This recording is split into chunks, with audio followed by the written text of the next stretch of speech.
Chapter 01 The Survivor. Continent of Essos around the free city of Mur. Am I dead? That was Lorien's first thought as he regained consciousness. However, he soon felt his body, the powerful beating of his heart making him feel warm inside and clear that he was alive. Feeling the sandy ground beneath him, he assumed he was on gravel, which was not at all comfortable. Lorien didn't rush to open his eyes and see his surroundings. After long years of fighting, he felt he deserved some rest, even if it was only for a few minutes. He was a prince, even if he was a bastard, he was still a prince and he deserved a reward. While his eyes were still closed, Lorien couldn't make his life miserable. He never knew his mother, he was abandoned right after he was born, but Lorien himself didn't blame his mother. The circumstances of his birth could make any woman traumatized for the rest of her life, especially when you have to look after the fruit of a rape. So Lorien never really hated his mother for abandoning him. Although they say that love conquers all, it's just an illusion fabricated by people in an era that was safe and conducive to developing the right morals and character. A special mention to say that this was Lorien's second life. In his first life, he was just a stupid, irresponsible teenager. Fortunately, dying makes you mature, even if you didn't want to. In his second life, Lorien clearly noticed unusual things as he grew up. There was a goat that always looked at him, monsters disguised as humans that no other person could see. The more he became familiar with the world, the more Lorien noticed a strange familiar feeling. At the age of 6, he discovered, he was in Percy Jackson's world and he was a cursed demigod. After learning this fact, the demigod naturally tried out his powers and became silent, seeing that he could control the weather, lightning, wind and even sense people's lies. Yes, he was the son of Zeus. A true bastard prince of the highest degree. If you considered Jason Grace one of the most powerful demigods to ever exist, his greatest feats being to stop Gaia for a while, kill a titan and even a monster the size of a skyscraper, Lorien was even more of a complete freak. He inherited all of Zeus' powers. At the age of 6, he was killing monsters as if they were helpless chickens, his lightning so powerful that it could melt any metal and even divine metals. He could control the weather over an extremely long area, as well as being able to fly for a long period of time. Reaching his peak, the demigod even wounded Chornos with his lightning, hurting the Cannibal Titan and making him bleed like any mortal. He is considered the strongest demigod this world has ever seen. Remembering his childhood, Lorien let out a low laugh. Although he was more mature, he was, in the end, a teenager. With so much power in his hands, he was quite arrogant. Fortunately, he met an old man who taught him a few things and his arrogance calmed down. Lorien finally managed to open his eyes. What he saw was a sea of stars shining against a black background. How beautiful! He murmured, staring at the stars shining brightly. After gazing at the stars for half an hour, Lorien stood up and when he moved, a pained groan escaped his lips. Looking down, he saw a huge gash starting at his shoulder and ending at his stomach. It was Chronos' last blow. His grandfather had really shown no mercy, and neither had he. The Greek armor protecting his body hadn't helped stop the Cannibal Titan's blow one bit. Dried blood was around the wound, but there was no more blood flowing, showing that the wound had successfully coagulated. If Lorien hadn't dodged, he would have been cut in half by the scythe of time. Touching the ruby ring on his ring finger, a medieval longsword appeared in his hand. It was golden blue, beautiful and elegant, symbolizing royalty and honor. The sword was very reminiscent of the Excalibur that the male version of Artoria de Fate wielded. The name of the sword was Dies Irae, Day of Wrath, and it was personally made by his half-brother, Hephaestus, a designer obviously from Lorien, who was a big fan of the Fate franchise. Using the sword to support himself, Lorien managed to stand up and looked around. Nothing but sand and stones. As it was night, it was dark and he couldn't see very far. Closing his eyes, the demigod listened to the wind, which gently caressed his face and hair. Lorien looked in a certain direction and walked slowly with the help of Dies Irae, his every step slow but steady. His electrifying blue eyes couldn't have been calmer. Taking another look at the stars, the demigod couldn't help but notice the differences in the constellations. Looks like I'm not in Percy Jackson's world anymore. Lorien muttered. He knew the constellations of the Earth and knew that he was probably in another world. Surprisingly, Lorien was quite calm about the fact that he had arrived in a completely new world. Which isn't really a surprise, remembering his background.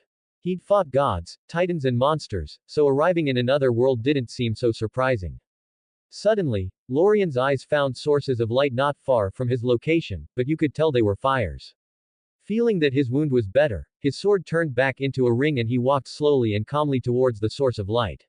His hand was on his stomach, still feeling the excruciating pain. Although he didn't care that he had arrived in another world, Lorien wasn't stupid. While fighting, he learned to be cautious of his enemies, a caution he used at all times. The closer he got, the more Lorien could see the light source, or rather, what was around it. A caravan of people, all wearing clothes suitable for walking in the desert. There weren't many people, dozens of them, some obviously warriors guarding the perimeter. They all looked like experienced men baptized in the flames and steel of battle. Lorien noticed that everyone's eyes were on him, which didn't really surprise him. After all, he was wearing bloody Greek armor on his upper body and a pair of pants on his lower body. However, Lorien stopped approaching and stood 5 meters from the camp in front of him. Exceeding this limit would cause people to misunderstand and attack him. Sitting down on the sand, Lorien took off his armor and began to bandage his wounds, oblivious to everyone's stares. He tore off his shirt and quickly turned it into bandages. They weren't clean, but nothing his demigod body couldn't heal.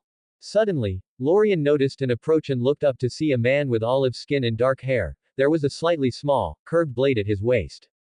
"My master invites you to warm yourself by the fire." Despite the completely new language, Lorien actually understood what the man was saying.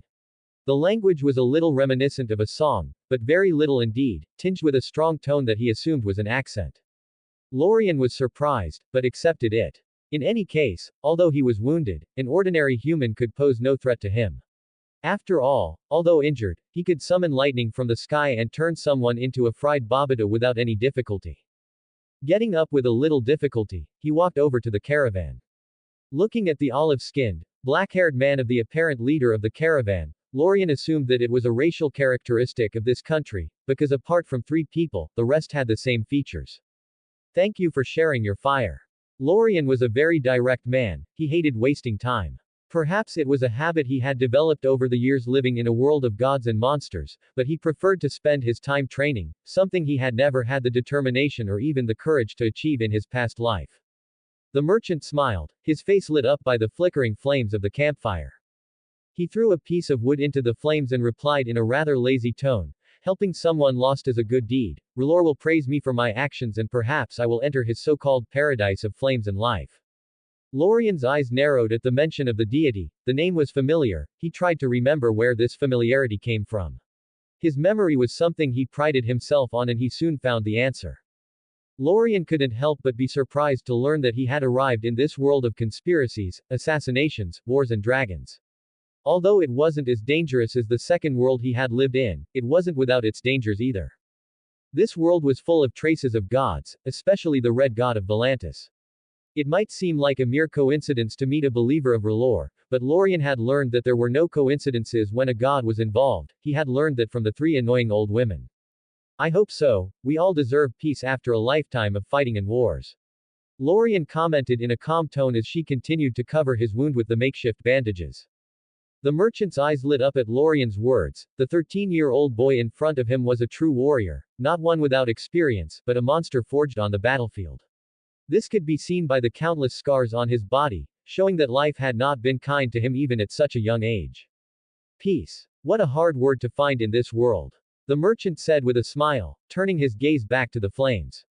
His dark brown eyes reflected the orange flames as if the flames were responding to him. Lorien didn't answer, but nodded in agreement. In this world, where the Game of Thrones would decide the fate of the world, peace was not an easy thing to achieve. But he didn't care about peace. As long as he was at peace, the world would burn to ashes. Lorien didn't fight Chornos because he was a hero like Percy, he fought Chornos for his survival and nothing more. He was a terribly selfish being and could even be called a tyrant, something he has been called by some fellow humans and even gods. Chapter 02 The Survivor. Seeing the wound finally bandaged, Lorien sighed, slightly tired.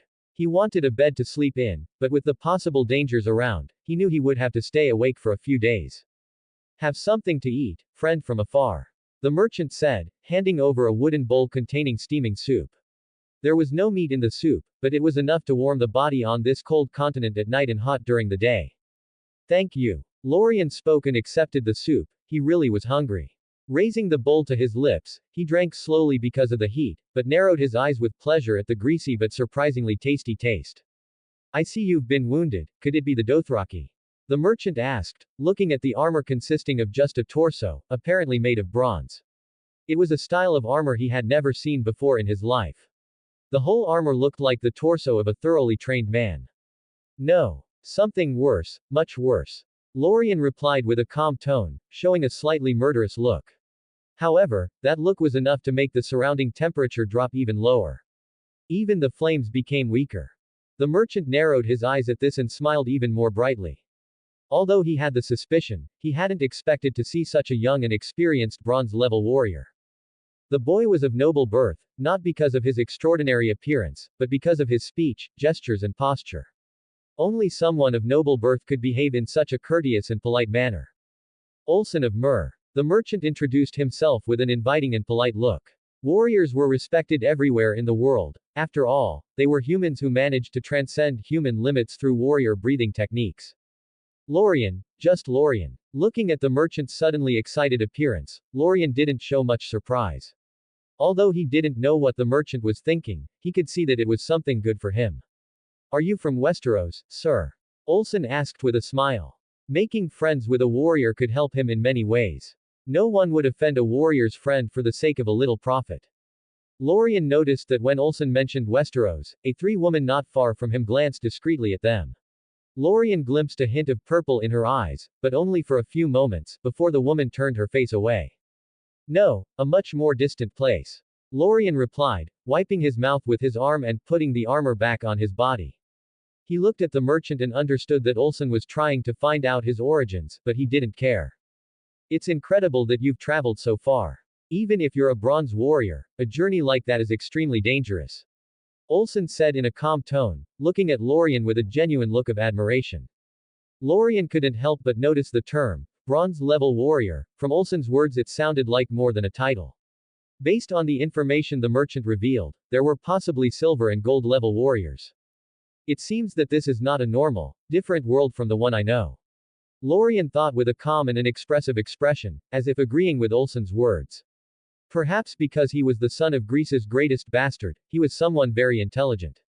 Which are the strongest warriors in the vicinity? Lorien asked, looking at Olsen. As Olsen was a merchant, Lorien was sure that this man knew the hierarchy of forces on this continent. The strongest is the first sword of Bravos, Caro Volantin, an extremely experienced golden warrior who protects the Sea Lord of Bravos.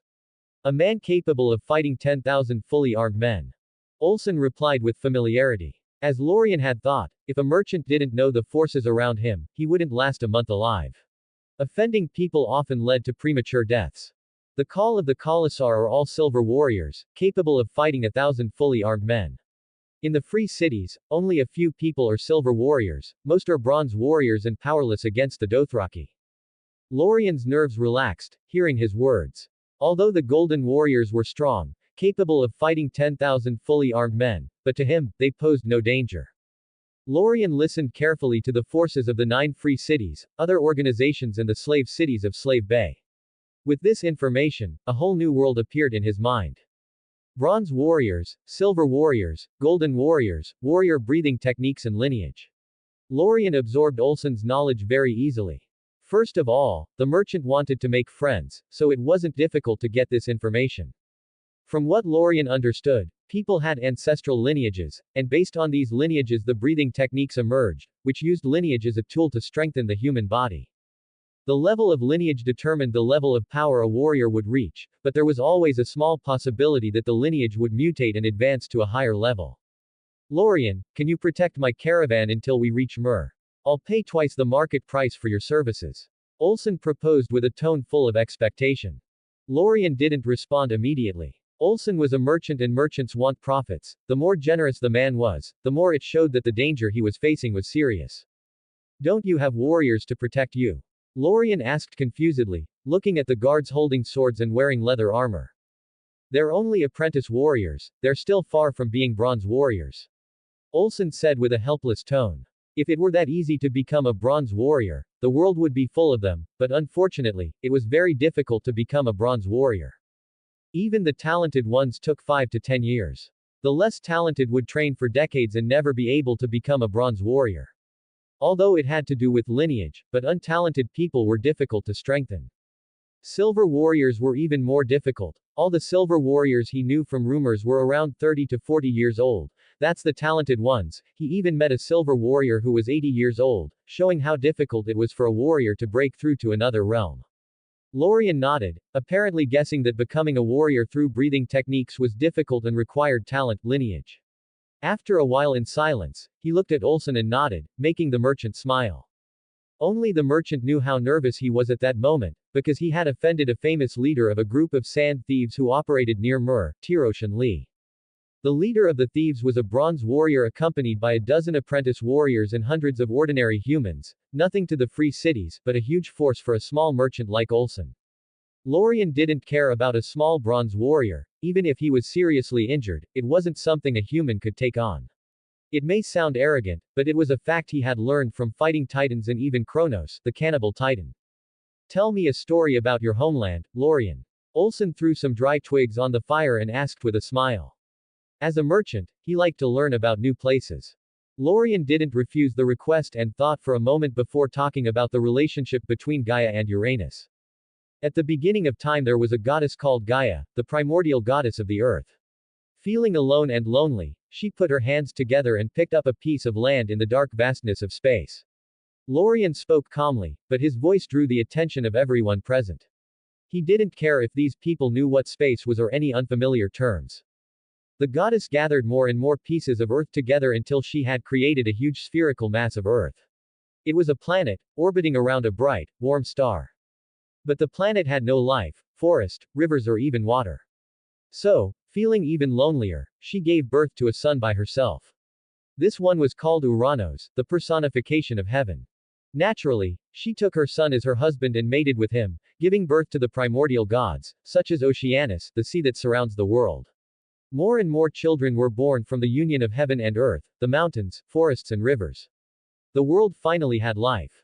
Uranus became the first generation king of the gods and enthroned himself as king of the cosmos, reigning supreme over all the gods and goddesses. Lorien finished speaking and drank some water given to him by Olsen. What did you think? He asked, looking at the shopkeeper with a smile.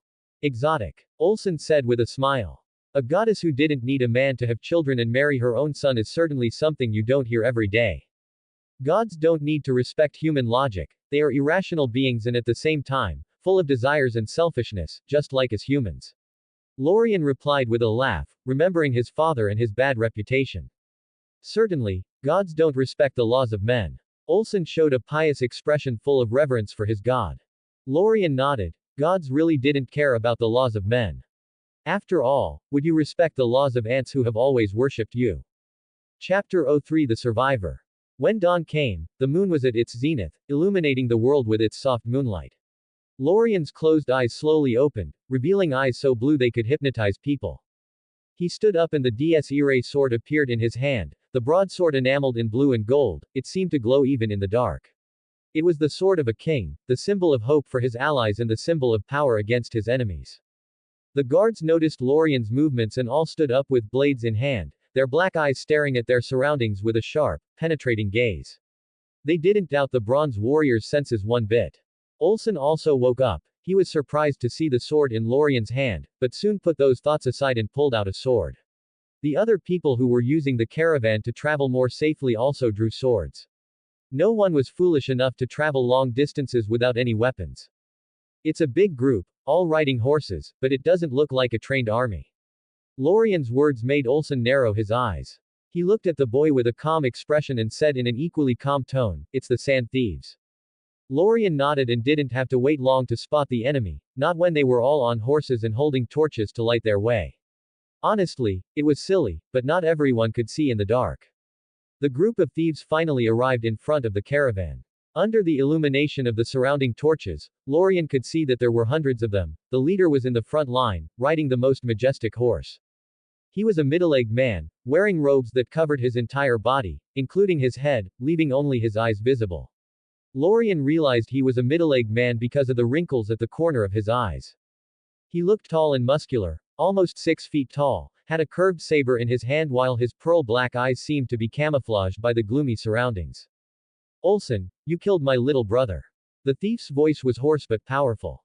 Blood for blood. Your brother tried to rape my wife. Slitting his throat was the best thing I could have done in my life. Perhaps because he had Lorien in the group, Olsen seemed especially brave, even provoking the man. So what? You should have given him your wife, you'd have found someone else. Although everyone couldn't see the leader of the thieves' face, they could imagine the grim expression on his at that moment. If a man can't protect his own wife, he doesn't deserve to be called a man. Spitting on the ground, Olsen said with contempt, looked at the leader of the thieves and spoke sarcastically. Besides, if you're in the habit of giving your wife to your companions, I'm not. The guards laughed, even the thieves' own subordinates laughed. As Olsen had said, there wasn't a man in the world who could remain calm in the face of his own wife being raped. Wyson looked coldly at Olsen. He was furious at the words of the merchant who had killed his brother, but he didn't let his anger control him. After more than 20 years of banditry, he had learned that he could die if he let his own feelings control him. Kill them all, leave Olsen to me. Wyson ordered coldly. Even though he had the advantage, he would let his subordinates go first. All thieves were a cowardly bunch, because they knew that at some point in their lives, they would always fight someone they shouldn't and die for it. Wyson was no different, always letting his subordinates go first to test out the other side's tricks. That's what the previous leader of the bandits told Wyson, before he was pierced through the eye by an archer miles away. The dozen apprentice warriors laughed and forced their horses forward as they were ready to decimate the small caravan before them. The hundreds of thieves behind these dozen apprentice warriors advanced as well. Wielding Ds Irae in both hands, Lorien, even though wounded, advanced without fear.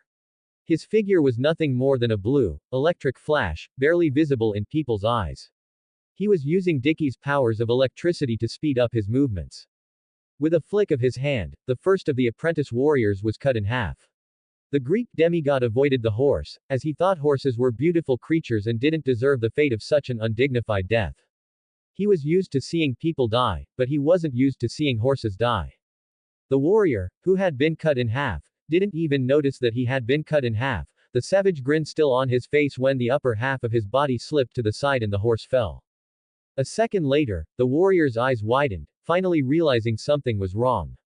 He tried to say something, but the light in his eyes finally dissipated. All marching stopped. Everyone looked at the man's terrible death with confused, shocked and frightened expressions. If you take one step forward, you're all dead.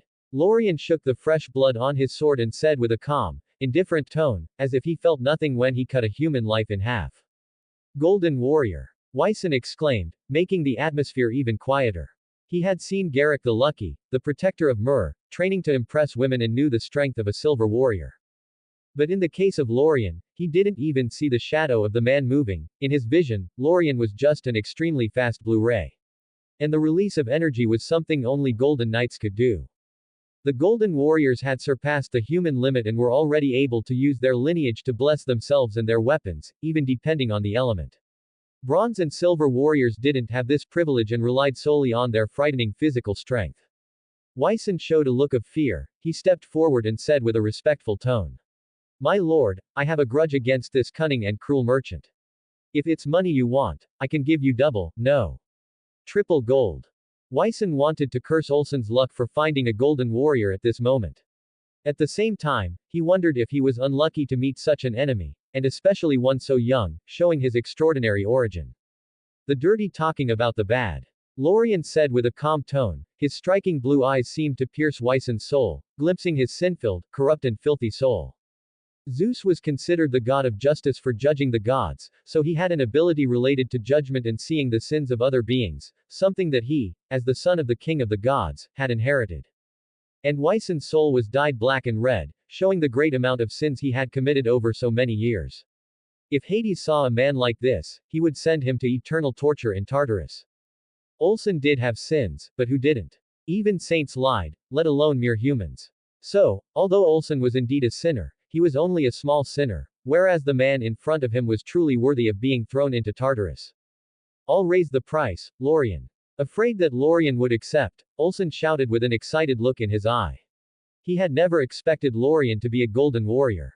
After all, Lorien was extremely young and the youngest silver warrior was Prince Rhaegar Targaryen of Westeros, who had become a silver warrior at the age of 18, who later became a golden warrior at the age of 24. You don't seem to have understood my words. Lorien said with a particularly indifferent tone at that moment. I don't do business with scum, especially a thief and rapist piece of shit like you, who is worse than an animal in my eyes.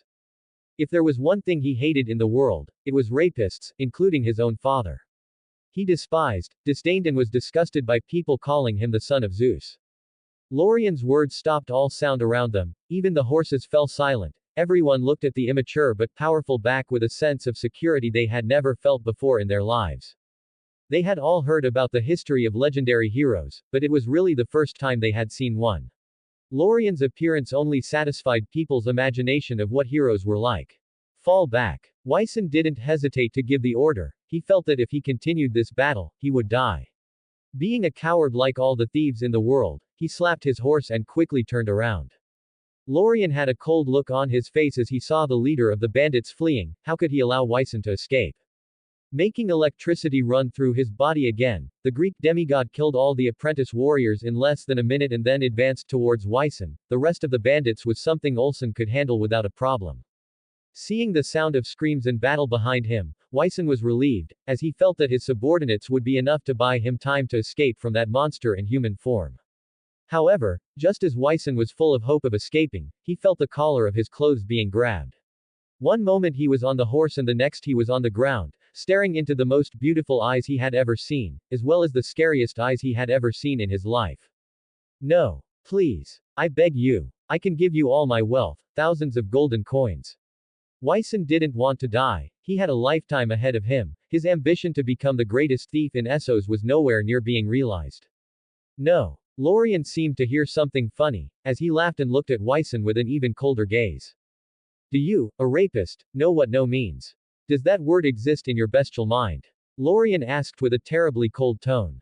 It really was ironic that a rapist knew the word, no. Without waiting for Wyson's answer, Lorien said with a calm gaze, as if he were looking at a corpse. If this world has an underworld, you'll burn forever in it, but disappearing forever and being forgotten is also a good punishment for a piece of trash like you. Lorien said with a smile before raising Dies Irae. Wyson just blinked and had his head separated from his body. Taking the head by the hair, Lorien returned to the camp, to find everyone still alive, but no sign of the thieves. Obviously, they had fled in all directions. Just as Olsen was about to greet Lorien, he saw the teenager throw a spherical object on the ground, which rolled towards him. In an instant, the shopkeeper's eyes narrowed. Olsen, I know you're not a saint, but bear in mind that everything you do in life is not paid for in life, but in death.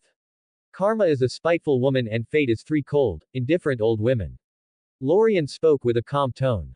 He could help Olsen at this time because he wanted to save the people around him and also have a stable environment in which to heal, but that didn't mean he would ally himself with a piece of human trash.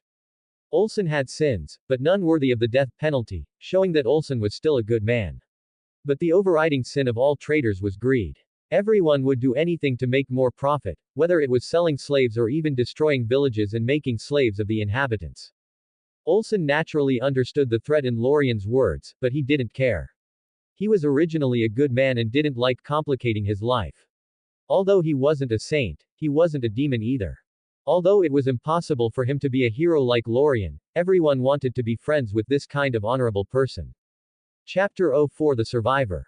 After warning Olsen, Lorien sat back down and closed his eyes. He wasn't sleeping, just resting. He was still injured and needed to conserve energy, especially at this time. Seeing Lorien close his eyes, Olsen knew that the young warrior didn't want to be disturbed at the moment, so he ordered his guards to clear the battlefield and burn the corpses on the ground. However, Olsen still noticed that everyone in the caravan was staring at Lorien, which didn't surprise him. In this world where personal strength is the greatest symbol of power, powerful people like Lorien were admired and could easily attract many people to their side. It wasn't just to be safe next to someone powerful, but also to gain some tips to speed up their own training. Warriors who didn't have ancient, powerful families had to train on their own, which was slow and definitely laborious. Even if you were talented, without a good teacher you were useless. Lorien didn't mind everyone's gaze, he was used to living under the gaze of gods, demigods and divine creatures. Especially him, who had rebelled against his own father. Suddenly, feeling the heat shining down on him, Lorien opened his eyes and saw the sun rising over the horizon. The heat gradually dispelled the terrible cold of the night, leaving the atmosphere warmer. Lorien didn't get up, she just removed the armor from his body and began to look at his wound. Looking at the large gash on his chest, his face became calm. He could see that the wound had begun to heal. That was good news. If he had ambrosia, he wouldn't have had to wait so long, but unfortunately, it's not exactly welcome in Greek and Roman places. Well, it had to do with Lorien destroying the huts of Zeus and Jupiter in both camps, but that was a story for another time. Suddenly, Lorien noticed one of the three women who were in the caravan, approaching with a wooden bowl containing water and a few pieces of clean white cloth. Can I help you? The woman asked with a gentle tone, her purple eyes staring at the child before her with a sincere look. She couldn't believe that a boy her youngest daughter's age was already a golden knight. It reminded her of her eldest son, who became a silver knight at the age of 18 and a golden warrior at 24. A trace of sadness passed through the woman's eyes, but it soon disappeared. Lorien looked into the woman's purple eyes and was silent for a moment, before nodding, accepting the help. He really needed help changing his bandages. Using a wet cloth to wipe away the dried blood around the wound, the woman couldn't help looking at the 13-year-old's body.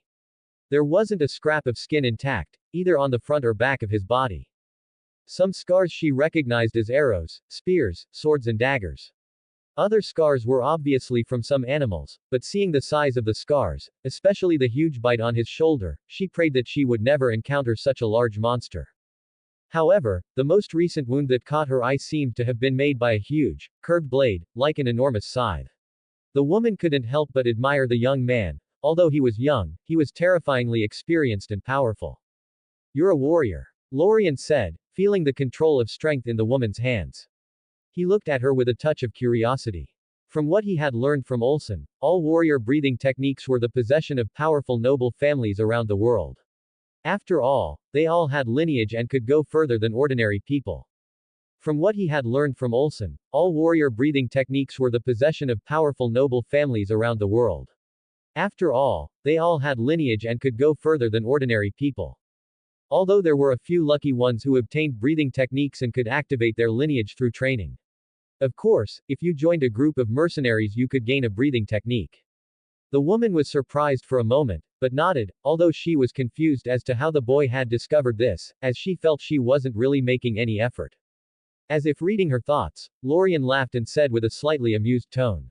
Your strength control is incredible, I just assumed you were a warrior, your reaction only confirms my suspicions. Lorien Morningstar. Lorien introduced himself, even saying his surname, which he had gotten from the nun who had taken him in at the orphanage. Raella, just Raella. The woman said, deftly wrapping the clean bandage around Lorien's wound. She told only her name, but it was enough for anyone to know her true identity. She was quite famous on this continent. Hearing the name, Lorien looked at the woman with a deep frown. He didn't think it was a coincidence that Daenerys Targaryen's mother was standing in front of him. He knew more than anyone that there were gods in this world, and knowing Olsen's religion, he could guess that R'hllor was behind it all. However, how the Red God knew of his arrival, he had no idea. Did Lorien trust this god? The answer was a redundant no. Gods were not benevolent, that was his experience with gods. Humanity is no different from cattle in the face of these beings who were born immortal and with powers beyond human comprehension.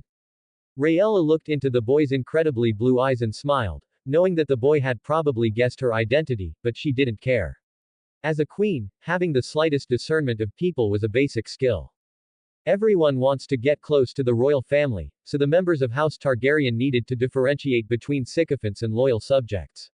Betrayal was common in this world, especially after House Targaryen lost the dragons. Robert Baratheon's rebellion was not the first. Other houses had rebelled against House Targaryen over other things such as marriage, disputes over territory and blood feuds. She had been watching the boy since he arrived in the caravan.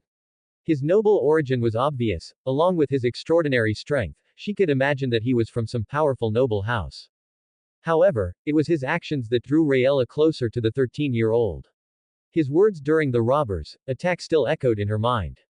A person who had such morals and character couldn't be a bad person. This was proved right when Lorien looked at her with a calm gaze, without any particularly apparent feelings, almost as if he were looking at an ordinary person and not an exiled queen. Lorien didn't know what Rhaella was thinking, but he didn't care either, although he was surprised that the woman had survived Daenerys' birth. However, remembering that there are warriors in this world, he assumed that this had saved the queen's life. In a world where extraordinary power existed, even the smallest of events could drastically alter the course of the future. Finishing putting the bandages on Lorien, Rhaella gave him a satisfied look. In the past, she definitely wouldn't have known how to treat someone's wounds, but after 12 years in exile, she had put all pride aside and focused on just surviving with her 2 daughters. Milady, may I ask if you've seen anything strange recently? Lorien asked in a calm tone. Although the chances were slim, the idea that Chornos had followed him into this world was a possibility. Rhaella looked at Lorien with surprise, but shook her head. There hasn't been anything strange recently, not even rumors of anything suspicious. As queen of an exiled country on a hostile continent, being cautious was what had made her and her daughters survive for so long, so she was particularly sensitive to anything dangerous. Thank you. Lorien gave her a thoughtful look and nodded her thanks. Although Chornos had disappeared in a flock of black particles, he really didn't know if the Cannibal Titan was really dead. However, Lorien would keep an eye out for anything that showed itself to be related to the Cannibal Titan. If Chornos was in this world like him, he would kill the god of time again. Seeing his expression, Rhaella assumed that he was worried about the person who had caused his recent injury. Olsen said we'll be leaving soon, we'll arrive in Myr in half a day's walk. Rhaella said, standing up with the basin of water slightly clouded with a red tinge. Lorien nodded and also stood up. He picked up the armor from the ground and put it on him again. Although the armor was damaged with a huge tear, it was armor prepared by Hephaestus, it could withstand even a missile without any problem. Of course, in front of Chornos, this armor was no more than a piece of paper, totally defenseless against the Cannibal Titan's attack. Chapter 05 The Bastard Prince of Olympus. As Lorien was walking alongside the caravan, a feathered head emerged from his pocket, the white and gold feathers reflecting in the hot Essos sun. Feeling the movement of his pocket, the bastard prince looked down and flashed a smile. Seastorm. Lorien greeted his battle companion with a big smile on his lips. Seastorm was a storm spirit or a ventis, as some know it. It was the only gift Lorien had ever accepted from his father. He was not just a pet, but a true friend and war companion, who dared to fight even titans with bravery and strength. The storm spirit, which took the form of a thunderbird from Harry Potter, emerged from Lorien's pocket and climbed onto his master's body by the arm and perched on his shoulder. It looked like an eagle, but with 3 pairs of wings, a pair of particularly sharp talons and a piercing gaze that could make anyone feel afraid. It was about a meter in diameter, but could grow infinitely larger. Seastorm's appearance naturally caught the attention of everyone in the caravan, including Rhaella, who was with both her daughters, just a few steps away from Lorien. What a beautiful bird! Daenerys exclaimed aloud. Seastorm really was a beautiful thing to behold. The bird had white and gold feathers all over its body and looked like a proud king of the sky. No one asked how such a large bird had suddenly appeared. The existence of a golden warrior prevented anyone from daring to have such thoughts. As if hearing Daenerys' words, Seastorm turned to the girl, whose appearance was hidden by her clothes. The bird's golden eyes showed a clear interest in the girl. In his eyes, the girl was surrounded by a fiery aura, reminiscent of some fire spirits, but the girl's aura was infinitely purer and more powerful than any fire spirit. Honestly, this surprised him. The girl was immortal, but she had an affinity with fire that no other human or demigod possessed. Even the children of Hephaestus didn't have such an affinity with fire. Not only that, the other 2 women also had an affinity with fire, although to a lesser degree than the younger girl. If Lorien heard Seastorm's thoughts, he wouldn't have been surprised. The girl was this world's daughter of destiny, it was only natural that she should be strong, just as Percy Jackson was blessed by the world. Under Daenerys' surprised eyes, the beautiful 6-winged bird advanced towards her and perched on her shoulder. Not only that, he rubbed his feathered head affectionately against her cheek. Seeing this, Lorien approached and grabbed Seastorm by the neck like a chicken and pulled him away from the girl. I'm sorry if he scared you, Seastorm didn't mean to hurt you. Suddenly, Seastorm slipped out of Lorien's grasp and began pecking at his master's head again and again.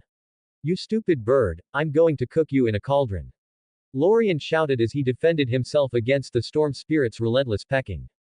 Daenerys let out a cheerful laugh, especially seeing the helpless expression of Lorien, a powerful golden warrior, suffering in front of a mere bird, showing that master and bird had a deep relationship. At that moment, Lorien looked completely different in Daenerys' eyes. He seemed more human and no longer a high-ranking being capable of deciding who died or lived. Of course, she hadn't been afraid of him before. He practically personified the heroes she had read about in the books. Dany, don't laugh at him. Nerys, Daenerys' older sister, said in a low tone. Although she didn't think Lorien would be offended by her younger sister's laughter, respect for a golden warrior was something that had to be followed. Daenerys rolled her eyes at her sister's words, but nodded. Her beautiful lilac eyes gazed at Lorien with a look of admiration. In a martial world like this, strength was admired by all, and she was not exempt from this truth. For strength meant power and power meant that you could have everything in the world, including being king. If she was strong, the murderers who persecuted her family would be killed. If she was strong, she would avenge her dead relatives. If she was strong, she would live happily. If she was strong, she would put a crown on her mother's head again. There were many ifs in Daenerys' mind, which is why she always admired someone strong, especially someone like Lorien, who was strong but kind and heroic. The best thing was that they were of a similar age. Lord Lorien, what race is that? Daenerys wasn't as cautious as her sister. As she and Lorien were of a similar age, she felt particularly close to him, like finding a friend after a long lonely time. Looking at the small girl, Lorien assumed it was Daenerys and spoke in a gentler tone. It's Aventis, they're also known as storm spirits. They are an elemental race that can take on any form you wish. As for their abilities, as the name suggests, they control lightning and wind. When Lorien finished speaking, everyone's eyes met Seastorm's with wide-eyed stares. Is he a witch? Daenerys asked, full of curiosity. As far as she could remember, only wizards could control fire, darkness and water. It was the first time she had heard that monsters had power. This world also had monsters. On the same level, no human could fight a monster head-on. Strong, fast and deadly, these were monsters that resembled animals. However, monsters didn't have elemental powers as Lorien had just explained, so when Lorien said that Seastorm really could control lightning and wind, it surprised everyone, including Rhaella. The exiled queen was considered a woman with a great breadth of knowledge. After all, she was queen of a kingdom and had a large collection of books with a wealth of knowledge. As if noticing some skeptical looks in the eyes of these mortals, Seastorm showed a look of disdain and under everyone's shocked eyes, lightning surrounded the bird's figure and struck a rock not far away, making everyone take a deep breath, observing the place where the lightning struck, which was melting under the power of the lightning. Olsen assumed that a bronze warrior would die if he was hit on the head by such a bolt. Stop showing off, you stupid bird. Lorien hit Seastorm on the head without any hesitation. Being his companion, he knew more than anyone how arrogant Seastorm could get when everyone looked at him with admiration. If he let that happen, the bird would be landing on people's heads as if it owned them. Seastorm let out a high-pitched, disgruntled cry and started pecking at Lorien's head again, as if scolding him for ruining his triumphant moment. My hair, you fat bird. Seeing a lock of hair being torn from his head, Lorien shouted angrily as he began to fight the bird without any hesitation. Everyone looked away and didn't dare face the man and bird fighting each other. They wanted to laugh, but they didn't have the courage that Daenerys had. After all, this was a golden warrior, a being who could protect a free city from Dothraki attacks. They didn't dare laugh at such a powerful being. They didn't dare, but Daenerys' shoulders were shaking as she watched the hilarious scene of man and bird wrestling on the ground. She wanted to laugh, but held back. They really are friends. Nerys said with a gentle smile, watching the two fighting. Although it looked like they were fighting seriously, anyone with a bit of vision could see that they were just having a friendly fight. That's normal. If they weren't friends, such a rare and intelligent monster would never get so close to humans. Rhaella nodded, agreeing with her eldest daughter's words. Mother, do you want to ask Lord Lorien for help? Daenerys asked with a tone full of anticipation. They were in danger at the moment, with assassins searching for their tracks. In Daenerys' eyes, if they could get help from Lorien, a golden warrior, the chances of getting support in the free cities was almost inevitable. They would really have a pillar to build their power on in this barren land. Daenerys had had enough of living as they did now, hunted like animals. She wanted power so that she would never again feel a sense of helplessness and despair in the face of the assassins sent by the usurper. Daenerys, do you know the price of what you're asking? Unlike Daenerys, Nerys and Rhaella were calmer. What was the price of a golden warrior? The Sea Lord of Bravos paid tens of thousands of gold coins every year. Not only that, there were also lands, mansions, women. All this was given to the first Sword of Bravos. I know, but we can marry me or Neres off to him. Daenerys said quite calmly. There was a smile on her lips, apparently liking the idea very much. Chapter 06 The Bastard Prince of Olympus. You've finally shown your true intentions. Neres grabbed Daenerys' cheeks and spoke angrily, molding her little sister's extremely soft and supple cheeks as she saw fit, feeling inwardly irritated and amused at the same time. Freed from her older sister's grip, Daenerys didn't show much reaction to being discovered. He's 12 or 14 and already a golden warrior. When he's older, won't he be a grand knight? Daenerys was an ambitious girl, especially living on this barren continent and being hunted like an animal. If marriage could get House Targaryen out of this deplorable situation, she might agree to sacrifice herself for the good of the family. Although looking at Lorien, she didn't think it was a sacrifice at all. As soon as Daenerys' words sounded, Nerys and Rhaella's eyes became calm. What was a great knight? You could say that he was an absolute monster, capable of fighting an army of 50,000 men single-handedly. He was the figure that personified the phrase, Omen Army. All the men who once created a dynasty were great knights. Aegon I Targaryen was like that. The other kings in the Age of Heroes were like that. Don't say marrying a princess, even two wasn't unrealistic. You talk as if he's going to accept it. If he marries you, it's the same as offending an entire kingdom. Do you think he'll accept that kind of trouble because of one woman? Stroking her daughter's head, Rhaella said softly. She was no longer the naive queen she had been before. After 12 years in exile and seeing all her family killed, all her naivety had completely disappeared as if it had never existed. It never hurts to try. Daenerys said with a calm tone. Of course she knew about the problems that accompanied House Targaryen, but compared to the benefits that one could possess by marrying into it, they far outweighed the problems. They were a dynasty that lasted almost 300 years. No matter how unpopular her father was, House Targaryen still had the support of many noble houses in Westeros, the prestige of great kings such as Aegon I, Jaehaerys I, Maekar I, Daeron I. Daeron II was still of great influence in Westeros. With them, Lorien could have the chance to conquer an entire continent much more easily than starting from scratch. We'll talk about it after we get to Myr. Rhaella was silent for a moment and nodded. Her daughter was right, it wouldn't hurt to try, and what if Lorien accepted? Marrying his daughters to him hadn't been her concern. If Daenerys or Nerys were against the idea, they would have spoken up before. Daenerys herself had proposed it and Nerys wasn't against it. Lorien's potential was obvious to all three women. Rhaella had no doubt that the rulers of Myr would try desperately to conquer Lorien when they learned that he was a golden warrior. Lorien didn't know that Daenerys, whom he considered naive, was plotting against him behind his back. But if he had, he would have thought it normal for the girl to be much more intelligent and less naive than her counterpart in another universe.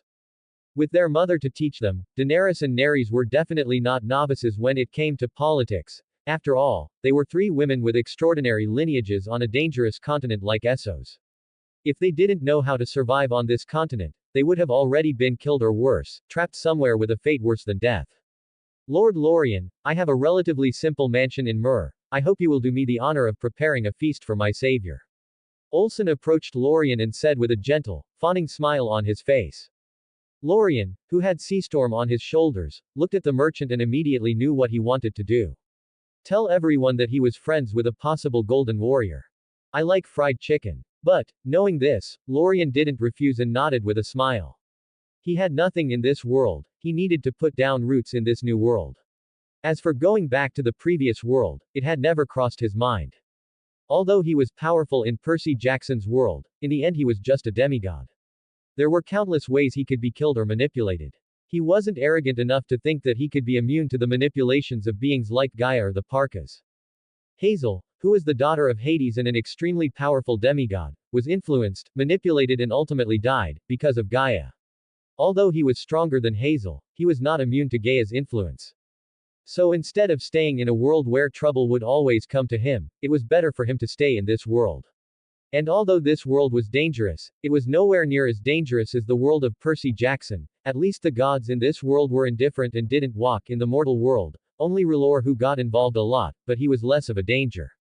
Since Lorien wanted to establish himself in this world, of course he would have to live comfortably. Only a fool would ignore the power of money. Since Olsen wanted to be his subordinate, he would accept. Although he still suspected that R'hllor wanted to start their relationship with Olsen acting as a bridge, but again, Lorien didn't care. It was impossible for him to stay out of the gods' affairs. Olsen smiled even more brightly. He mentally thanked R'hllor for the luck he had been having recently. He never thought he could become a subordinate of a golden warrior. It might seem rather sycophantic and humble to want to be a servant to someone powerful, but even the powerful families and noble houses scattered around the world wanted to have that chance, but didn't have it. Olsen being able to be a subordinate of a golden warrior was the same as helping him save tens or hundreds of years of capital accumulation. People would trust a caravan that had the protection of a golden warrior, because even the Dothraki wouldn't offend a golden warrior for a few people or a bit of wealth. With Lorien's support, Olsen could create a large caravan from Et to Myr, generating great wealth. And although he would have to give large parts of the profits to Lorien, Olsen would still make a lot of money. Suddenly, when the whole caravan was advancing, a beautiful city appeared on the horizon and in the center of the city. A white mansion with marble arches could be seen. Honestly, Lorien was surprised to see the city that had no walls. He understood why the city had to give a lot of gold to the Dothraki so they wouldn't plunder the city. Without a wall, how could a mere city cope with trained, elite cavalry that terrorized an entire continent? Look at the example of Bravos. The Dothraki had long wanted to sack the city, but they never succeeded. Lorien didn't understand why these people didn't build walls. However, he soon understood, it was for political and economic reasons. In a city that has no central figure, who is willing to create a wall for others to profit from? As for getting together and building a wall is even more impossible. If such a thing hadn't already happened, it only showed that the magistrates of Myr were not allies but political rivals. In Lorien's eyes, it was a miracle that a city-state like this had lasted so long, but it showed that free cities could join together at the risk of destruction. After all, if someone wanted a free city destroyed, they would be next, so joining together to face a common enemy was normal. This Myr, the jewel of the three cities, are arts in embroidery, learning, glass, lenses and the eyes of Myr telescope. Olsen presented the city ever closer. He looked at Lorien with a look that every man understood and spoke with pride. And although we don't have the best pleasure houses like Lee, we are proud to say that our women are more enthusiastic in bed. Lord Lorien definitely won't regret it. Lorien rolled his eyes, but said nothing about the city's prostitution. As Geralt of Rivia once said, you can tell the quality of the city from the prostitutes in it. Daenerys looked at Olsen with a touch of dissatisfaction. She didn't want Lorien to be diverted from the path of good because of Olsen's words. However, seeing Lorien's indifferent expression, she gave him a rather cheerful look. Olsen also noticed the disinterested expression and soon noticed that Lorien was young, and although at that age women were attractive, any warrior had great determination. Warriors who indulged in pleasure had no chance of advancing to the next stage. Chapter 07 The Bastard Prince of Olympus. Walled Myr lies at the fertile heel of Essos, where an ancient Valyrian dragon road on the mainland meets the Sea of Mirth. Temples and shrines to many gods can be found along the shores and streets.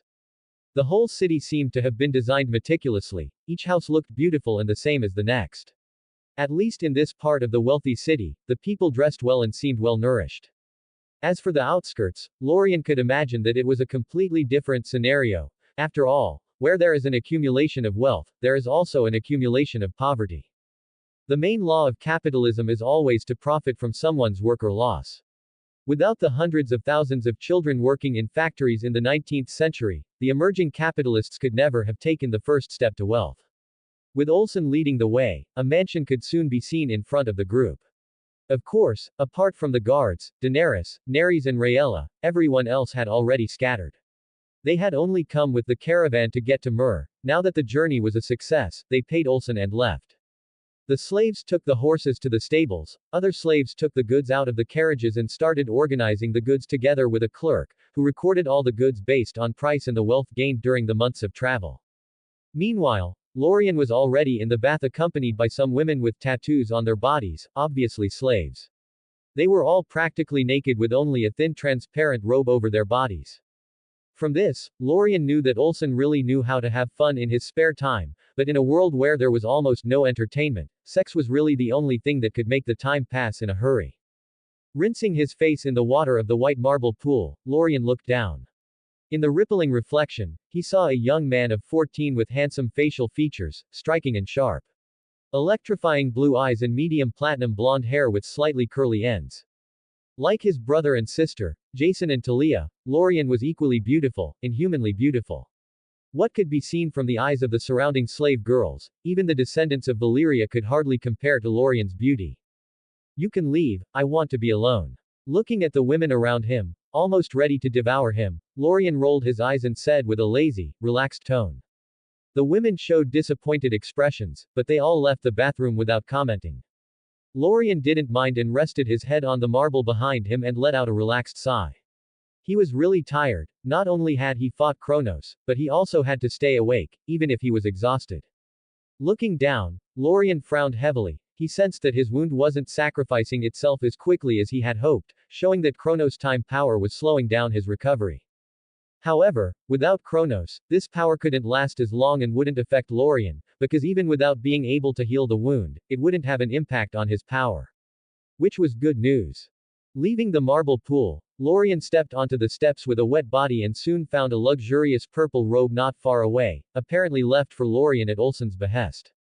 Taking the purple tunic, Lorien put it on and soon felt the soft, expensive fabric touch his skin. It was worthy of being the fabric of Myr, the city famous for its tapestries and embroidery.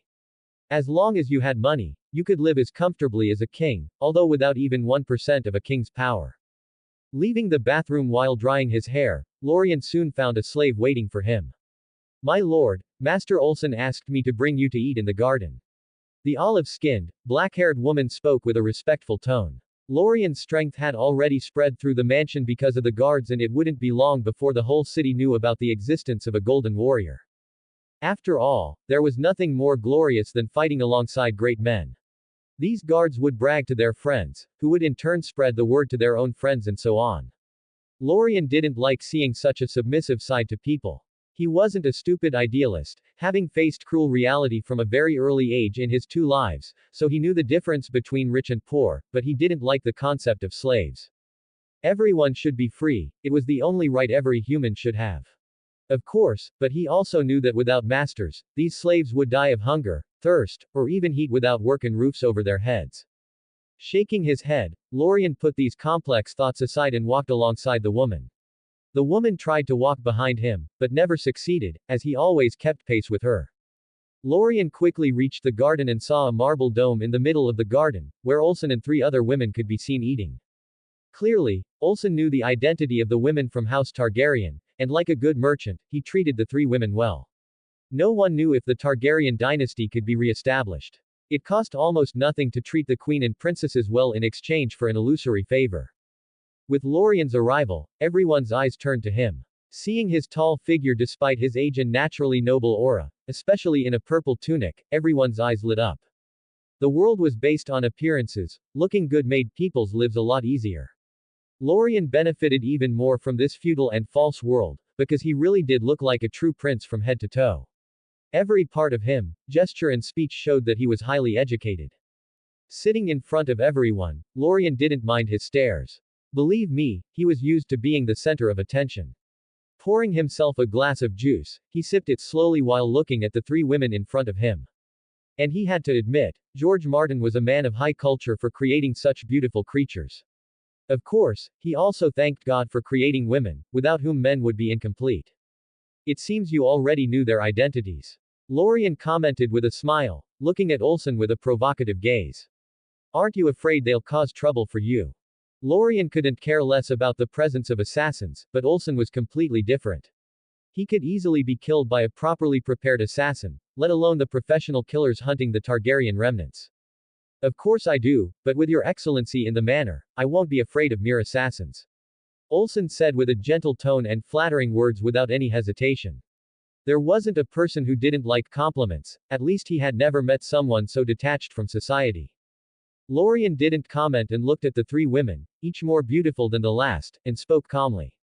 Just as Olsen said, you 3 are protected as long as you remain in the mansion.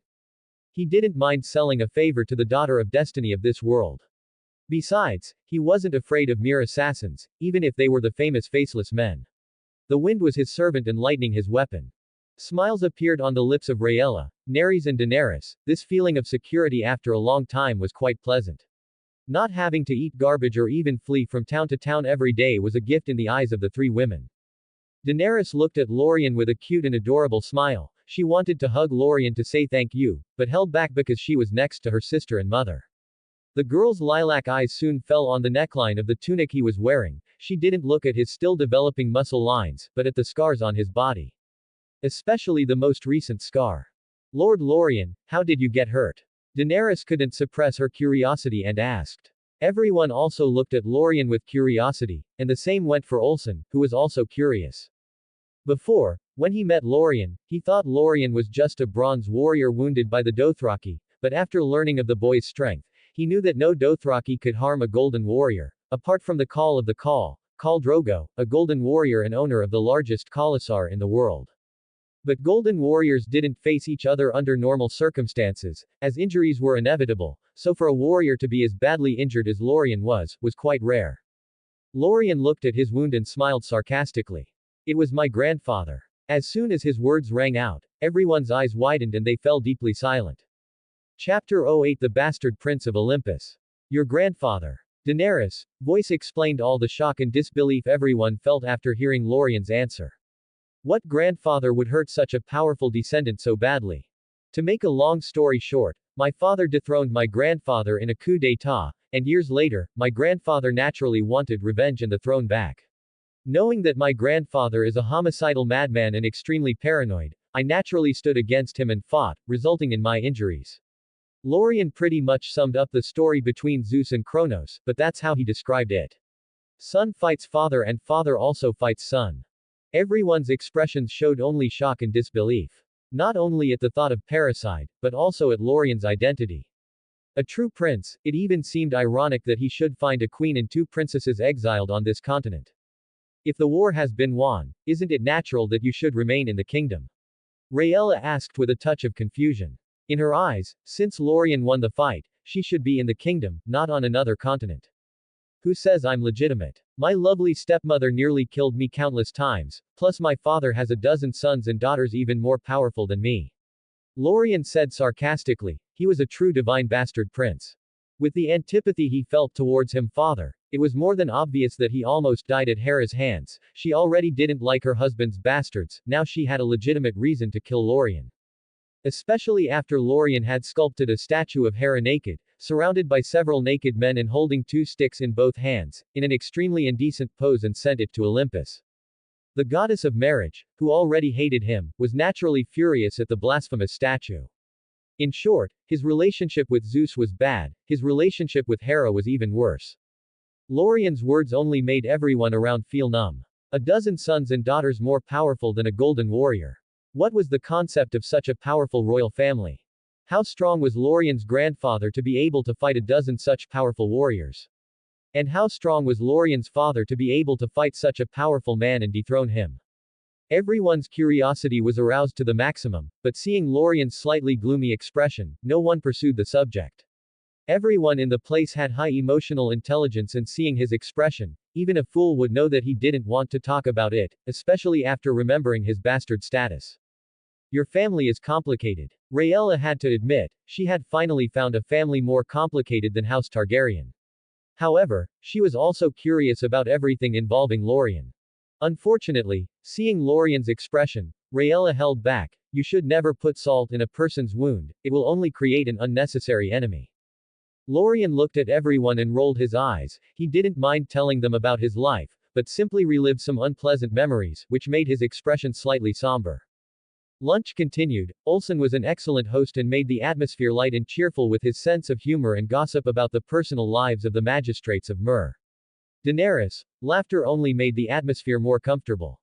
However, as the afternoon sun began to set, the Olsen mansion was abruptly filled with slaves, who were not Olsen slaves, but slaves from all the powerful families in Myr.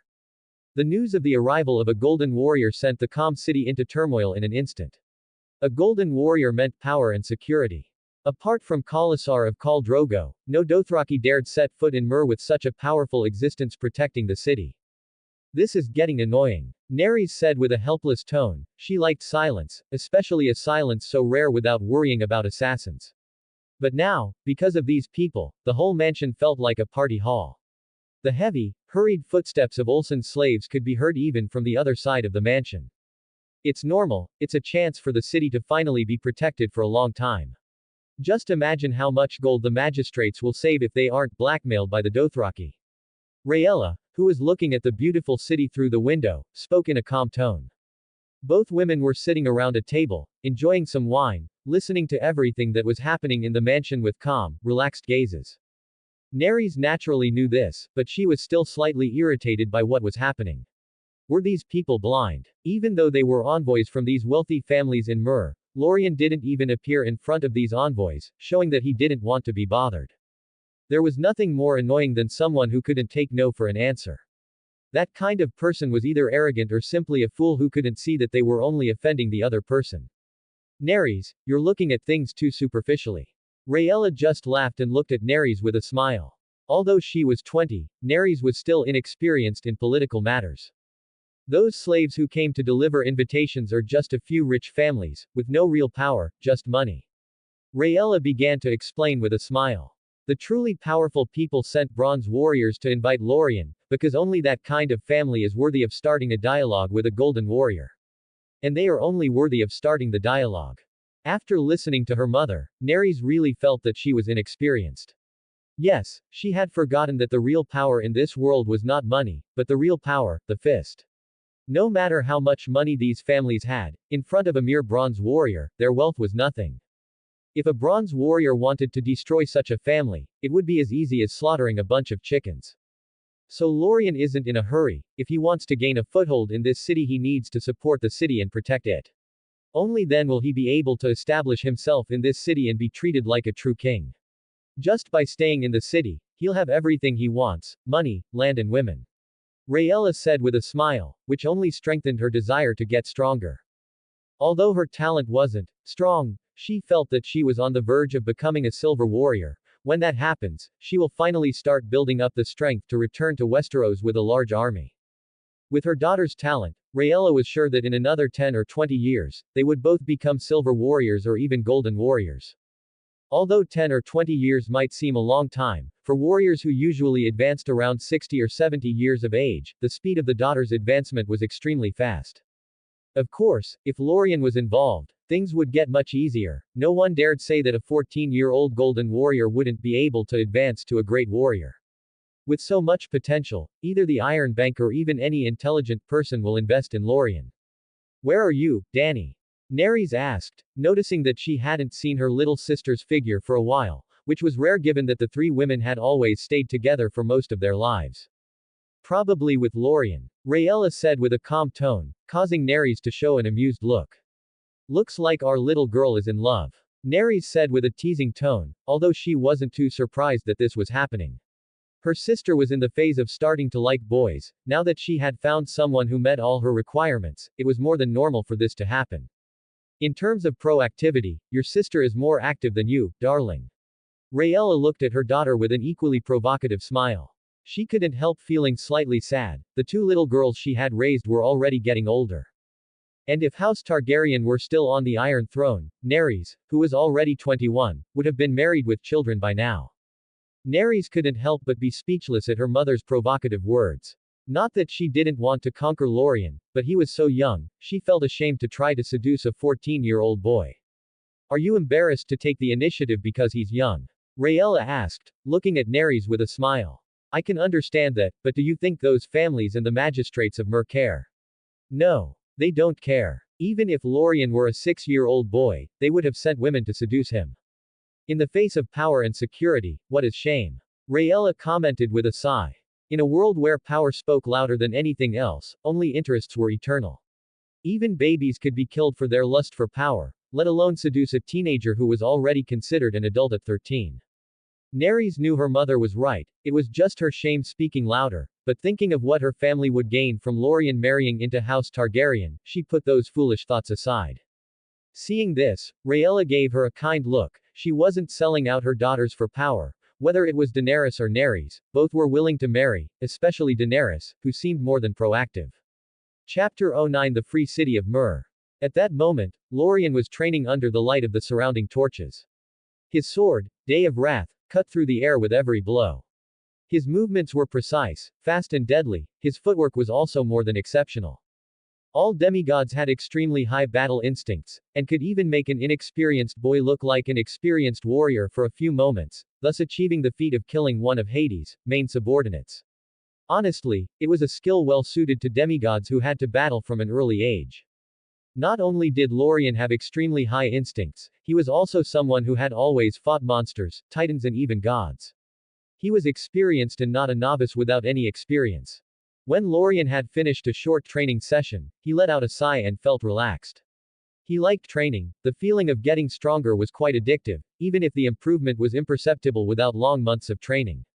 Lord Lorien. Hearing his name being called, Lorien looked over and found a simply beautiful girl staring at him with a look of admiration. Daenerys had a fine, delicate, almost supernatural beauty. She was slender and slightly tall for her age, with large eyes of a deep shade of violet and fine, pale, porcelain skin, almost translucent. Her hair was long, silver and gold, which framed a face truly worthy of a goddess. At least in Lorien's eyes, Daenerys' beauty compared even with Aphrodite, who was definitely the most beautiful of the goddesses. However, although Daenerys had the beauty of a goddess, she definitely didn't have the divine aura of one, which was capable of even making men, women and animals forget to breathe in the goddess's presence. Looking directly into her eyes, Lorien spoke with an amused tone. Call me Lorien, I don't like sir. He really didn't like being called Lord, although he did like the title of Prince or Emperor. Daenerys' smile brightened at his words, and she felt the barrier preventing their relationship from deepening begin to diminish. Wiping away the sweat with the white cloth Daenerys had brought, Lorien looked at the girl and asked with a curious tone. Are you a warrior? Since Rhaella was a warrior, she should have taught both her daughters the House Targaryen breathing technique. Although I'm not a monster like you, I reached the advanced bronze warrior stage 2 months ago. Puffing out her small breasts, she raised her head and said proudly. Remembering Olsen's explanation about warriors, Lorien knew that Daenerys was extremely talented. Which didn't surprise him. If the daughter of destiny wasn't talented, the rest of the people in the world would be complete trash. Let's train. Picking up 2 wooden swords, Lorien tossed one to Daenerys and said with a smile. He wanted to see the difference between normal humans and warriors. And although he had fought the leader of the bandits before, that wasn't a fight, but a massacre. Daenerys didn't refuse and picked up the wooden sword. She was wearing black leather pants and a white shirt that was slightly loose at the top, so she could train without her clothes getting in the way. Getting into fighting position, Daenerys' look changed dramatically. She was no longer a delicate young woman, but a true warrior. Having survived on this barren continent and pursued by assassins day and night, she could defend herself and even had experience in killing. She was no helpless princess. Daenerys didn't hold back and attacked Lorien with all her strength. The distance of 10 meters was covered in a second, her sword making the air around her violent, showing the girl's strength. Lorien defended the blow with her own sword and began to analyze the strength of a bronze warrior. The speed was up to 10 meters per second or 36 kilometers h. As for strength, he estimated that Daenerys had about 1,000 kilos of strength or 1 ton. Knowing this, Lorien estimated that a golden warrior from this world was physically stronger than him, possessing between 10 and 50 tons of strength. After all, for a human to be able to fight tens of thousands, he had to have enormous strength. Lorien showed a solemn look at the thought of a great knight. This type of human was no different from a minor god. That was incredible in itself. Looks like I have to find a breathing technique for myself. He couldn't help but be curious how the breathing techniques came about, which could make ordinary humans possess strength that only something related to the divine could possess. He was also curious how the lineages came about. Were they from monsters or simply a genetic mutation that could be passed down from father to son and so on? While training with Daenerys, Lorien noticed that the air seemed warmer, which he assumed was the breathing technique of House Targaryen. After half an hour of training, seeing that Daenerys was drenched in sweat, Lorien stopped. He wasn't sweating, he just felt slightly tired, as he was still injured from Chornos wounds. Daenerys looked at Lorien with admiration. Throughout his training, he had always defended himself and began to teach her what only experienced warriors did on the battlefield. When are you going to accept the invitations? Sitting cross-legged on the floor, Daenerys asked with a curious tone. She could see that Lorien was waiting for the truly important people to arrive. Lorien smiled and looked at the girl with a touch of surprise, but this Daenerys was different from the Daenerys he had watched or read about. This Daenerys had Rhaella to teach, educate, she wasn't the naive girl. What do you think I need to conquer this city? Lorien asked, looking at Daenerys with his electrifying blue eyes. As for accepting being a guardian and living comfortably, he refused to accept that.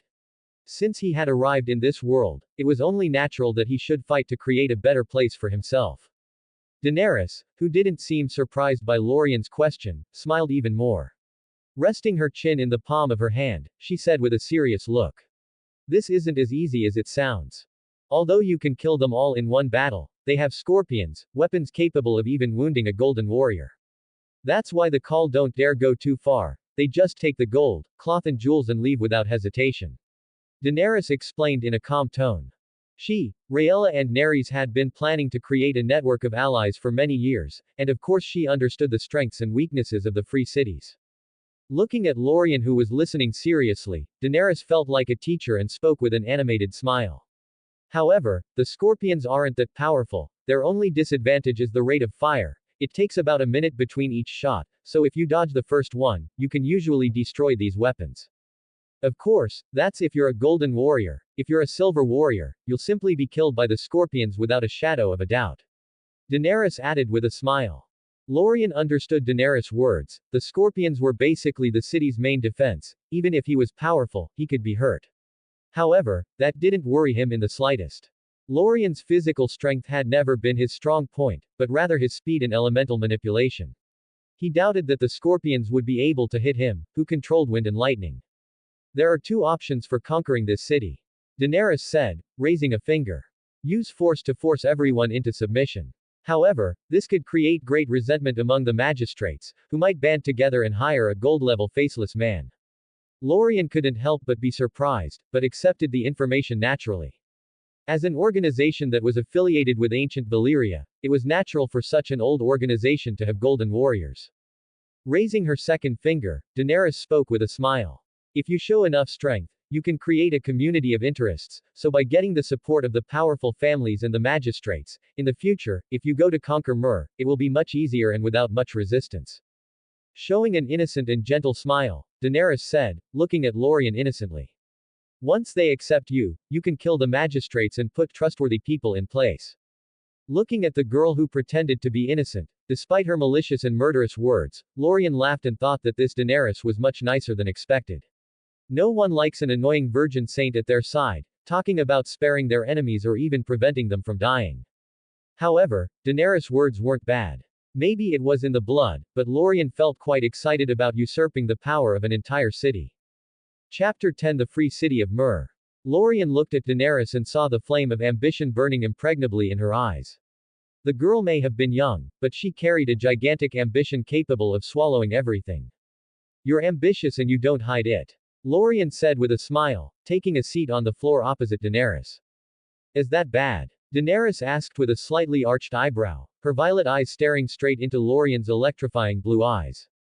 It's a very good thing, it shows that you haven't accepted the status quo and want to improve. A person without ambition has never really seen the beauty of the world. Dying for your dreams is not foolish, but glorious. Lorien replied with a laugh. I ate garbage to fill my stomach. I drank the blood of my mother and sister to quench my thirst. I ran like a dog because of the assassins. I never want to be the animal I was before, I want to be a real human. Daenerys played with a lock of her hair and said it in a calm tone, but Lorien saw that she really would do anything to never suffer a similar fate again. How interesting, we had the same fate. A bastard prince and an exiled princess. Lorien said with a laugh, finding things very interesting.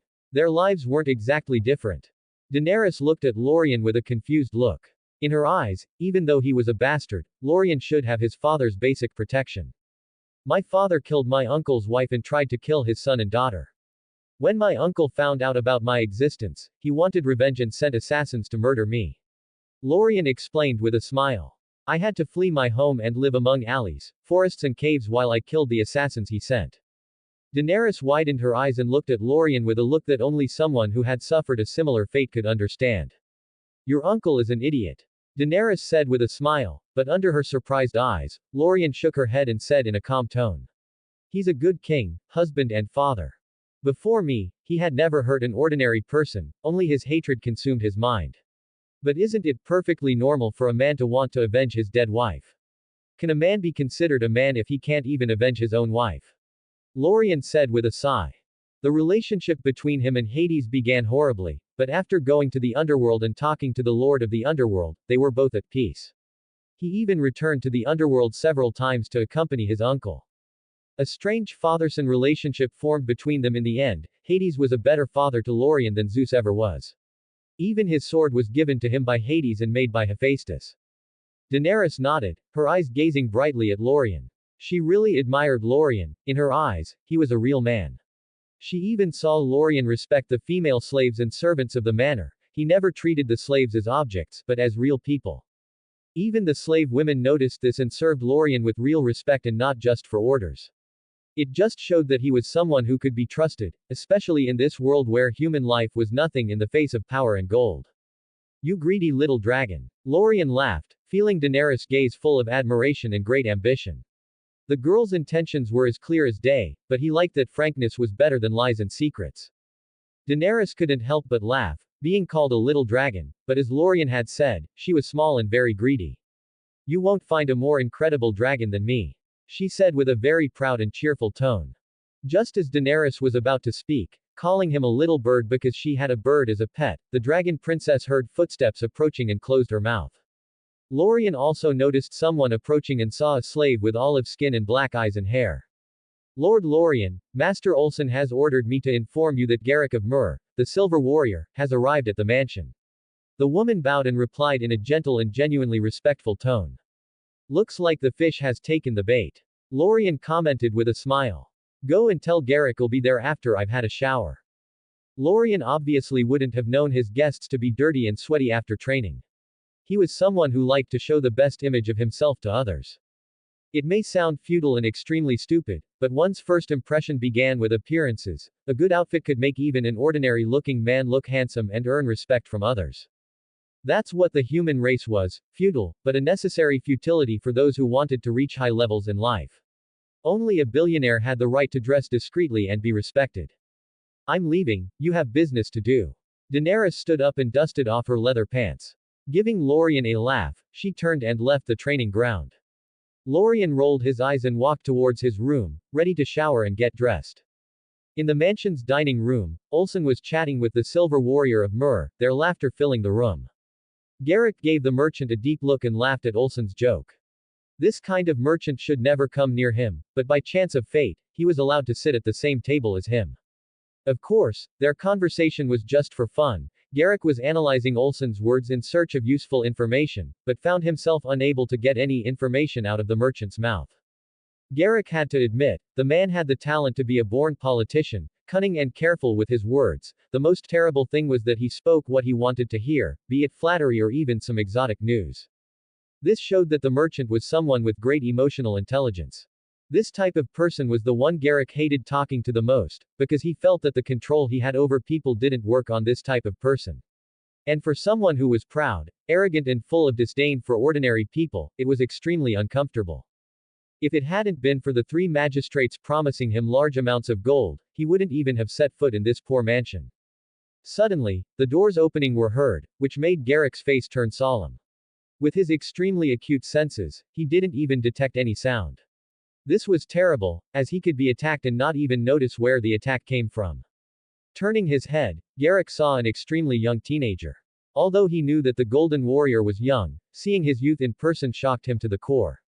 As a warrior, he knew the amount of effort and time he had put in over 4 decades to reach his current stage. Seeing someone stronger than him and yet so young, made Garrick finally understand that the gods had their favorites, and the young man in front of him was one of those chosen by God and graced with a frightening talent.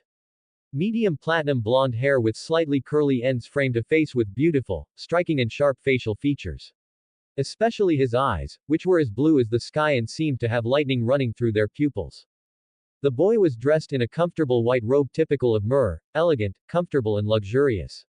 Honestly, if someone had said that Lorien was a prince, Garrick would have believed it without much doubt. However, looking at the huge scars on his chest, Garrick knew that this inhumanly handsome boy was an experienced warrior. His gait, his quick glances at his surroundings in search of escape routes and the analytical look in his eyes only showed that he was right. Unconsciously straightening up in his chair, Garrick smiled pleasantly as he stood up and greeted Lorien with a calm and slightly respectful tone, although there was still a deep arrogance in his gestures and smile. Lord Lorien, it is a pleasure that Myr has such an esteemed and noble guest. The magistrates are preparing a banquet in the evening and hope to have the honor of your noble presence at the banquet. Garrick wasn't at the mansion to discuss conditions or propose anything, he had only come to be an intermediary between the magistrates of Myr and Lorien, a golden warrior. Lorien looked at the middle-aged man with a touch of curiosity. He looked like someone typical of Myr, olive skin, black hair and eyes. A thick beard covered his jaw down to his chin. He dressed rather luxuriously, afraid that someone would doubt that he was rich. A banquet will be interesting. Express my thanks to the magistrates, Lord Garrick. Lorien replied in a calm but kind and warm tone. Seeing Lorien act politely, Garrick's smile became more sincere and he began to talk to Lorien enthusiastically. Note: honestly, I think some of you have a problem reading things correctly. Why the fuck are some of you complaining that this is cultivation? Where is this cultivation? I put it in the synopsis and so on, all to save the time of those who don't want to read it and to save my patience from deleting yet another negative review just because it has bronze, silver and gold warriors. Read the fucking synopsis because I've had enough of dumb people. Literally, apart from a few sessions of fencing training, you'll have almost nothing in the way of cultivation, which isn't even cultivation, but training, just like you train in the gym. The breathing techniques are just extremely efficient bodybuilding training capable of going beyond human limits, just like in Hunter x Hunter. Chapter 11: The Free City of Myr. After eating, Lorien watched Garrick's back disappear with a calm gaze and commented with a slightly amused tone. He's not stupid, although he is arrogant. Every word, every smile and every glance from Garrick had only one intention: to delve into his past, and of course, to get some advice on becoming a golden warrior. Unfortunately for Garrick, Lorien wasn't really a golden warrior and his relatives were in another world full of gods and monsters, so from the start Garrick's goals couldn't be realized. Nobody who gets involved with the cunning and powerful magistrates is stupid. Stupid people don't usually live long. Olsen spoke with a respectful tone, never overstepping the mark and always acting like a subordinate. Please prepare gifts for the three magistrates. Lorien said with a smile. Like a polite guest, of course he couldn't arrive without a proper gift. Yes, my lord. Olsen bowed and said with a gentle smile. He felt it was the right thing to become Lorien's subordinate. This was only the beginning, but he had already talked to a silver warrior, something he never thought he would do in his life.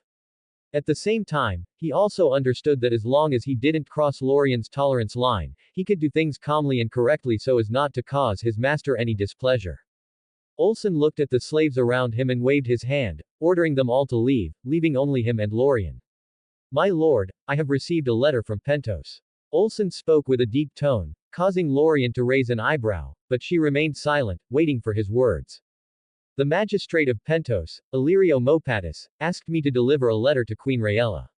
Olsen explained in a calm tone, but his eyes were brighter than ever. He spoke with a respectful tone when he mentioned Rayella's title, for Lorien himself was a prince. Respecting Rayella was respecting Lorien's status. A smile appeared on Lorien's lips. He knew exactly what was going on, the eunuch had started his plan. Honestly, he felt that the eunuch's plan was rather stupid.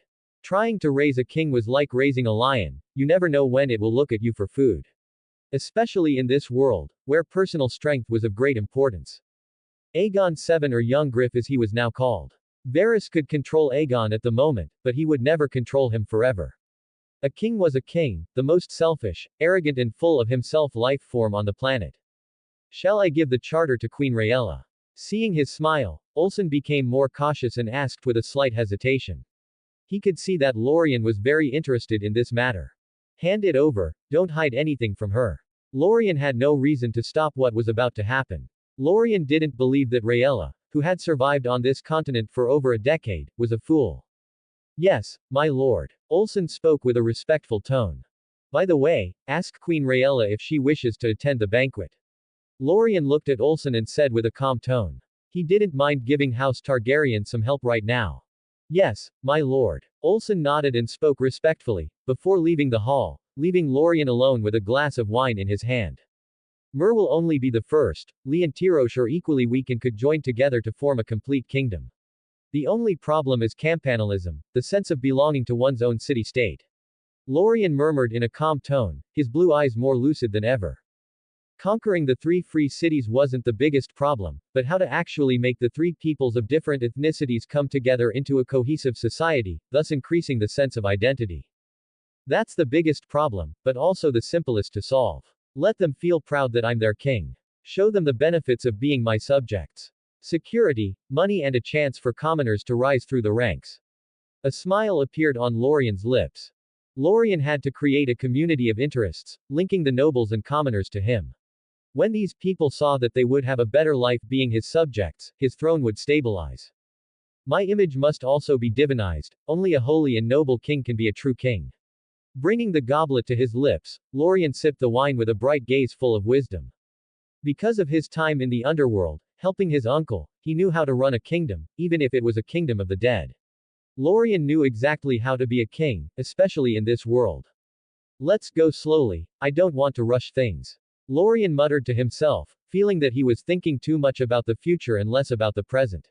He needed to conquer Myr before anything else. After Olsen left, Raella turned and looked at her two daughters, who were in bed, reading books. Do you want to go? Daenerys, eyes lit up at the same moment, she felt it was a great opportunity to show the dignitaries of Myr that House Targaryen had the support of a golden warrior. Nerys, on the other hand, felt that they should stay in the mansion and not attend the banquet. Staying in the shadows to strengthen themselves was a very suitable strategy for the current situation of House Targaryen. After hearing the words of both daughters, Raella couldn't help but show a satisfied expression. Whether both strategies were good or bad was not important, but what was important was the mentality of both daughters. Stupid people die quickly, intelligent people can survive longer in this scary, cannibalistic world. Both ideas are good, but since Lorien has invited us, we'll have to go. Having the support of a golden warrior was more important than keeping a low profile at the moment, especially at this time, when the usurper is more determined than ever to kill us. Raella said with a calm tone. Although staying in the shadows could be advantageous for a while, it would only show that House Targaryen was weak and that made it impossible to get allies and soldiers. This could be seen in the attitudes of all the 9 free cities over the last 10 years. House Targaryen had to take advantage of the existence of a golden warrior to gain more power, even if that power was somewhat illusory. Olsen said he'll send the dresses, so even if we don't go, we'll join Lord Lorien at the banquet. Raella said with a calm tone and rolled her eyes, seeing the even bigger smile on her youngest daughter's lips. Nerys accepted her mother's decision, even if she thought they were a little hasty, but she could understand her mother's thinking. Lorien was a golden warrior. A being who could fight an army of 10,000 men single-handedly. But his value lay in training troops, helping others to practice more efficiently and consequently advancing to the next level of strength. A golden warrior can practically keep a noble house safe for hundreds of years without any unforeseen circumstances. Even if a war broke out, he could protect the family, because no one was foolish enough to fight a golden warrior without interests being involved. How are things with Lord Lorien? Raella asked, looking at Daenerys with a smile. Her daughter had spent a long time near Lorien, so she was curious about her daughter's progress. We're friends. Daenerys said with a laugh and spoke with a cheerful tone. She had a gentle look on her face. He can see my intentions, but he doesn't seem to reject or even show any dissatisfaction. Daenerys never hid her intentions for Lorien, so not seeing him reject her approach was the same as saying he wasn't against the idea of marrying her. Raella was pleased, she could see that things were going well, now it was just a matter of waiting for her daughters to gradually become acquainted with Lorien and the next steps would be easier. Especially with Daenerys' words, stating that Lorien was not against marriage and did not reject the idea. This brought a smile to the exiled queen's lips. With Lorien, the time to reconquer Westeros would be infinitely shorter. Hope was the most beautiful thing in the world, especially after more than a decade on this barren continent abandoned by the gods. Note, I love female empowerment, otherwise how could I appreciate the demonstrations of women without clothes? Women can protest all they want, it's their right to take to the streets without clothes. I'm definitely not against it. Chapter 12 The Free City of Myr. Lorien was wearing the finest fabric Myr could offer, a purple tunic that hugged his body perfectly. A sash of red fabric with gold patterns crossed the entire purple tunic, wrapping around his waist and the rest falling over his thigh. The demigod missed a golden laurel wreath around his head, which would have made his image even more noble. Unfortunately, such a wreath was a delicate and time-consuming jewel to make. Olsen knocked on the door and when he heard permission to enter, he saw Lorien sitting on the sofa with him legs crossed, one over the other in an elegant and rather comfortable and relaxed pose. My lord, a carriage has arrived. I've also notified Queen Rayella and the princesses.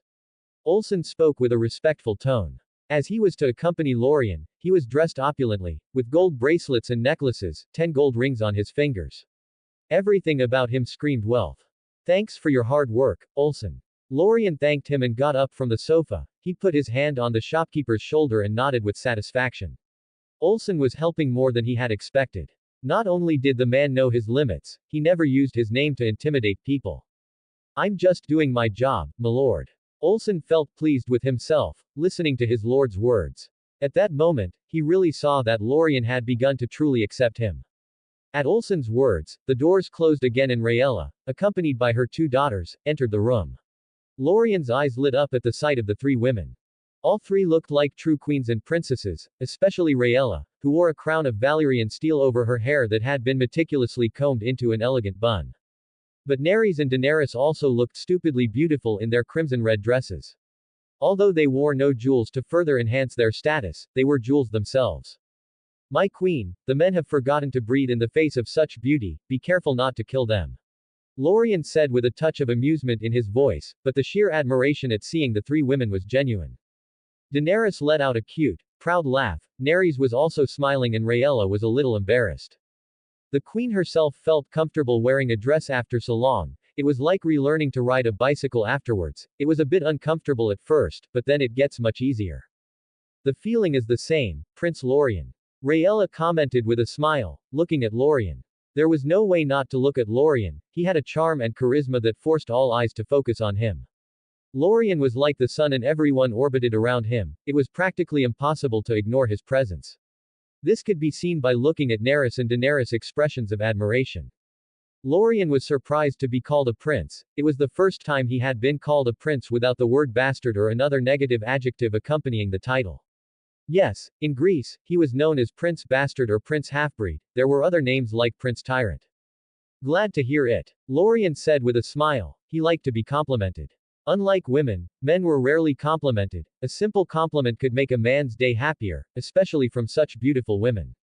Sir, are we going? Olsen didn't want to disturb his master's conversation, but seeing that the sun was quickly setting, he couldn't help but ask with a soft tone.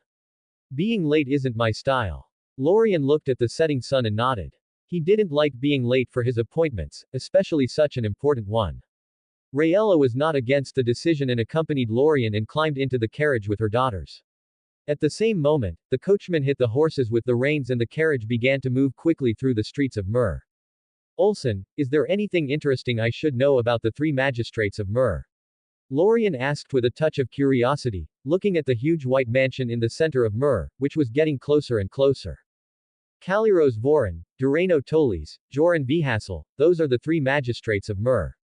Olsen spoke in a calm tone. Caliros is very old, over 90, Durano the second oldest and Joran the youngest. In the elections for the position of magistrate, Joran's brother died suddenly, and Joran took his brother's place. They say it was Durano who killed Joran's brother, but there has been no conclusive proof, but they both hate each other to the extreme. Everyone listened with interest to the political scene in Myr. Rayella had met Caliros once. The old man was already old 7 years ago, let alone now. As for the other 2, she hadn't met them because the other 2 magistrates had already died, and they were as old as Caliros. A smile appeared on Lorien's lips. He already had the way to control Myr. Since this city was on the brink of a civil war for power, he would simply add more gasoline to the fire and let it wreak havoc. If there was one thing Lorien agreed with Littlefinger on, it was that chaos was a ladder to the top. Only when everything was in chaos, his status would be infinitely higher. Once the 2 magistrates fought, they would definitely try to conquer Lorien to stabilize their power. After that, Lorien could wait and see who gave the most benefits. Once benefits were given, he could usurp the power of the city of Myr for himself in an orthodox and flawless manner. Then all he had to do was stabilize the people and show that he was a good ruler. People don't care who is in power, they only care if they can have a house, money and security. When it came to Caliros, Lorien wasn't worried at all. He knew the mentality of an old person. These people feared death more than anything else, especially old people who had been in power for a long time.